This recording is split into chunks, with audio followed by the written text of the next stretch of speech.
Alright, fans, it's the moment you've all been waiting for. It's the second selection of hand-picked cards. That's right. Choice, Power of Choice, Part 2. And oh boy, is it ever a good one. So, we're gonna start it right off. And we're starting off with Negative Rainbow. SLR Itachi himself. Holy shit, you guys. If I pulled this card, I would consider it probably my best card. Probably I would consider myself the luckiest man on earth.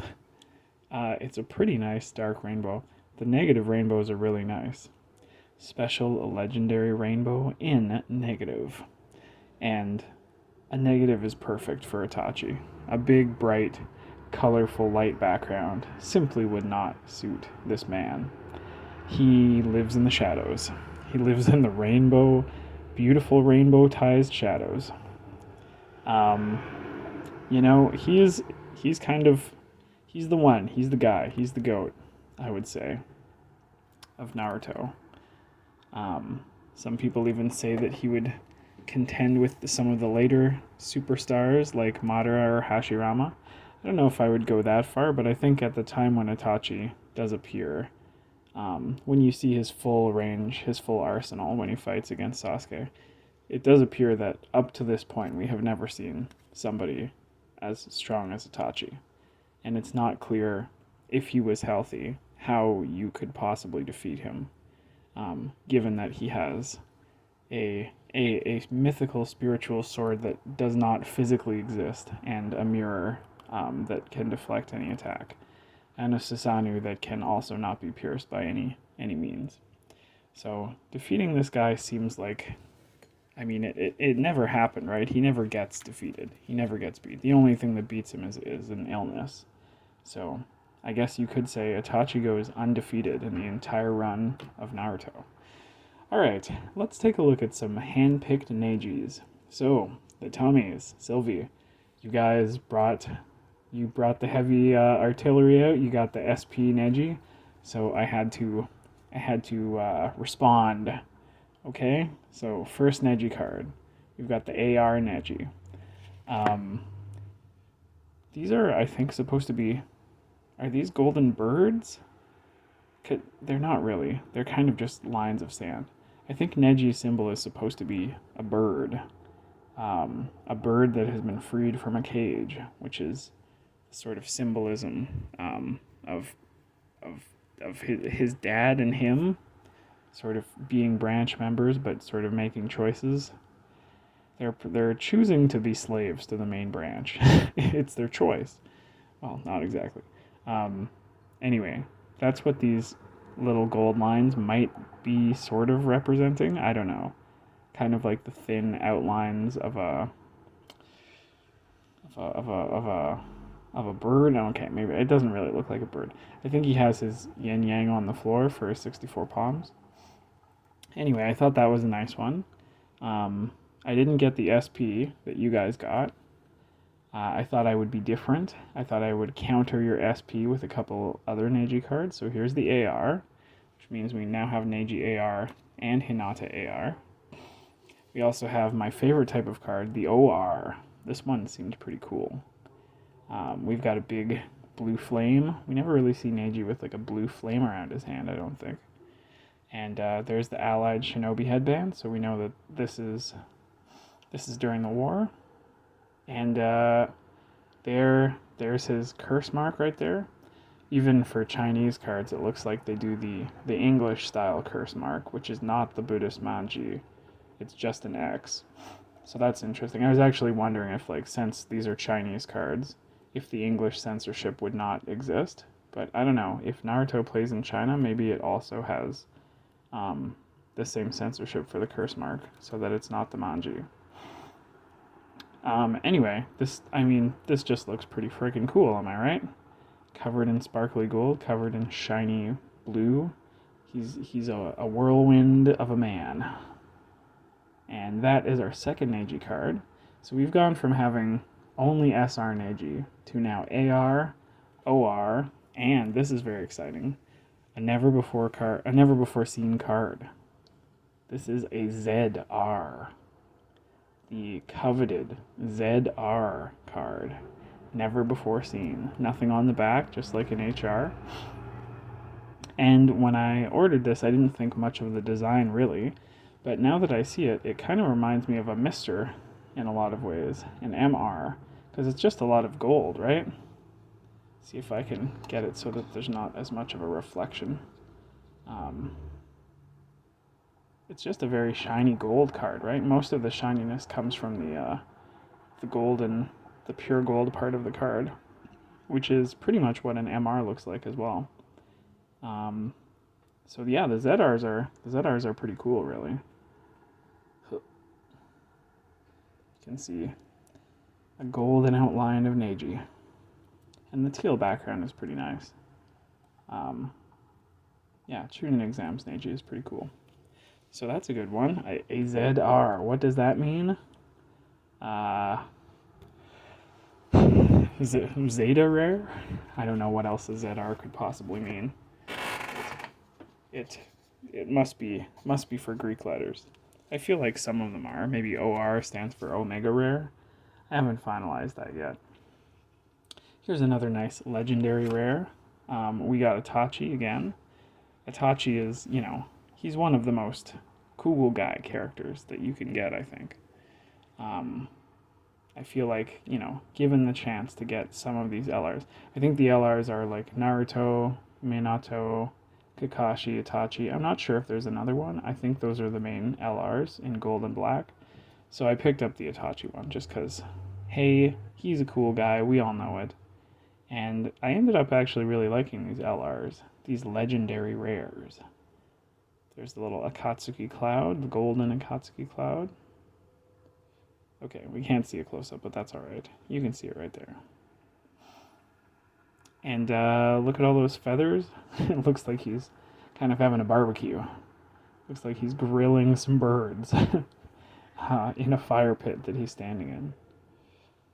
The legendary man who stopped a war by eliminating one side of the combatants. That's one way to stop a war. Here's an SSR of Kisame. There was an AR available of this guy, and there was, I think, an OR available of him too, that were not really more expensive. However, in both of those other card rarities, the guy was just standing there. He wasn't doing a damn thing.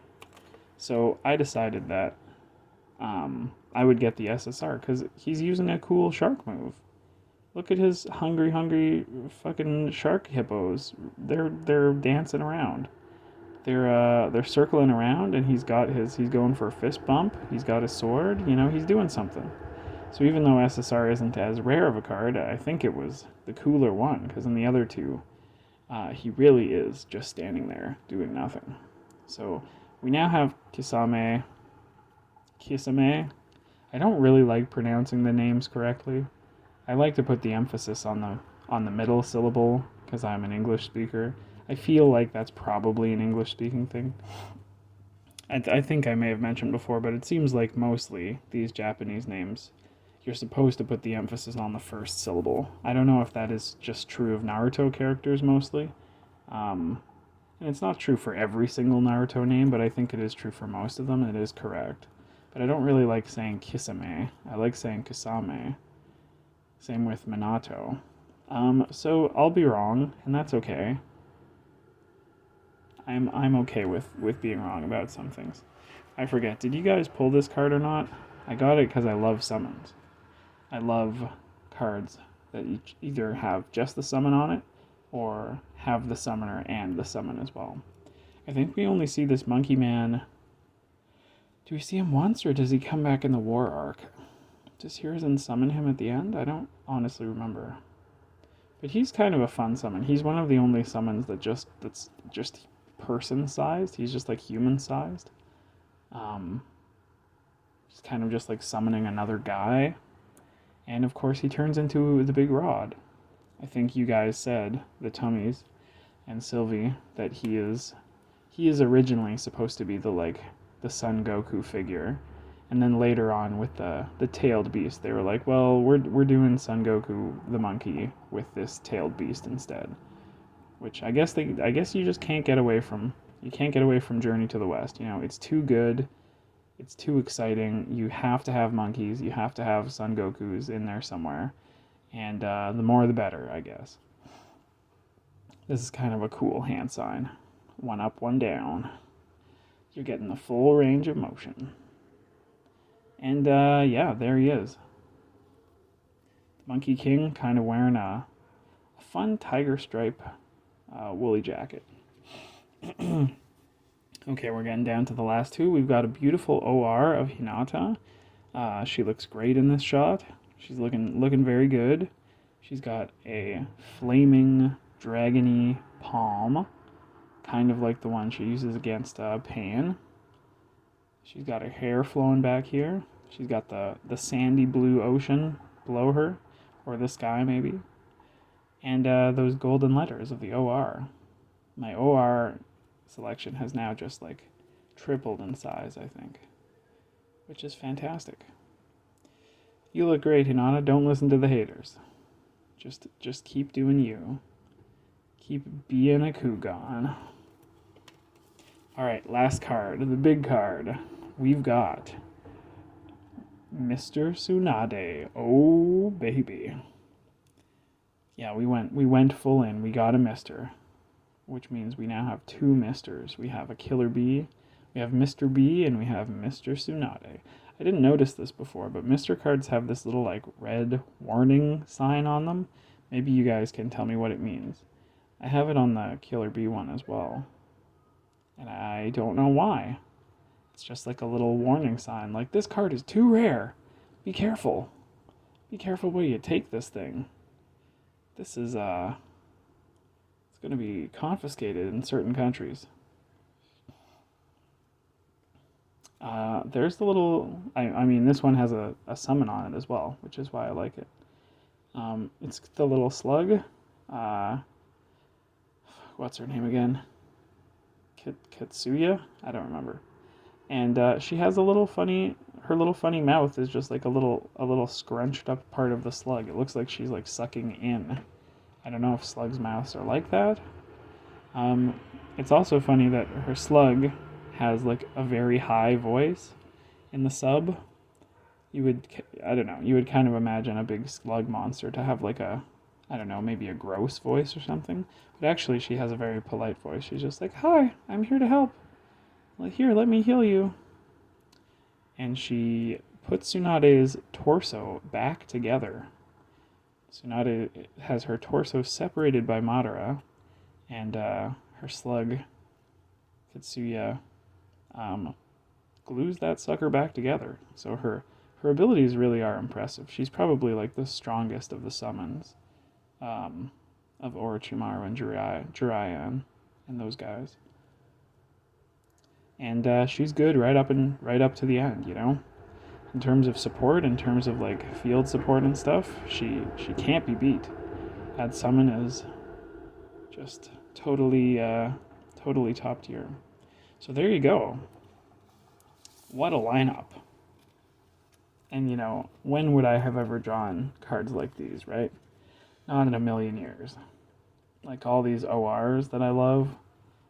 Some Akatsuki, they seem rare. The LR you can only get from the blister pack. The ZR I don't think I would have ever gotten. I don't think all my life I would go without drawing a ZR. I don't even know which box they're in. Are they in box 1? This might be a 1 per case kind of thing where like you said, the chummies, like you order 36 boxes and like one of them has a ZR, so the chances of getting Neji are non-existent. OR Neji, AR Neji. I mean, I just never really see very much Neji. I don't draw him very much, except for in SRs. And then this crazy dark rainbow Itachi. I don't know, guys. I like opening those packs, but like, god damn, look at all this good stuff. Well, that is the conclusion of this pack, I guess, if you can call it that. Let us know what you think in the comments. Are you jelly? Is this a good deck? Um, are these cards fake? Have I been scammed? Have I wasted money on defective products? Let me know what you think. And have Mr. Day.